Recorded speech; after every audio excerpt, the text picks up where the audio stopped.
Now, let's talk about some easy rules for writing sentences. And these rules are easy. I'm sure you know these rules, but my students always forget to do these things, and it drives me crazy as a teacher. The beginning of a sentence. Well, the first word, the first letter in the first word of the sentence must be a capital letter. We never break this rule in English.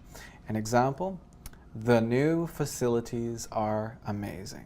Capital T in the first word, the. The end of the sentence sometimes has a period. We call this thing a period.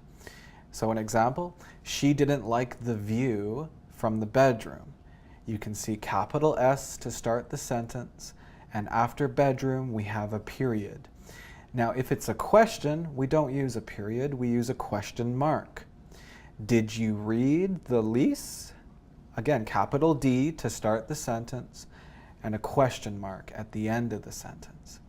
And sometimes we use an exclamation point. We don't use a period, we don't use a question mark, we use an exclamation point.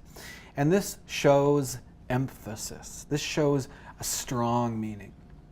Example, I have never eaten better pasta. Well, we use an exclamation mark, only one, not two or three, and this shows that it has a strong meaning. Now let's talk about spacing. We always need one or two spaces after a period, a question mark, or an exclamation point. Okay? Now if you want to use one space, remember that every sentence must only have one space. If you decide you like two spaces, well, again, it must be the same after every sentence. Two spaces, two spaces, two spaces. You can't, in English, you can't do one space, sentence, two spaces, sentence, one space. You can't do that. So please choose your style.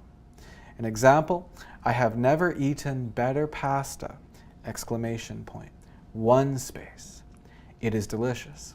Or, I have never eaten better pasta, exclamation point, two spaces.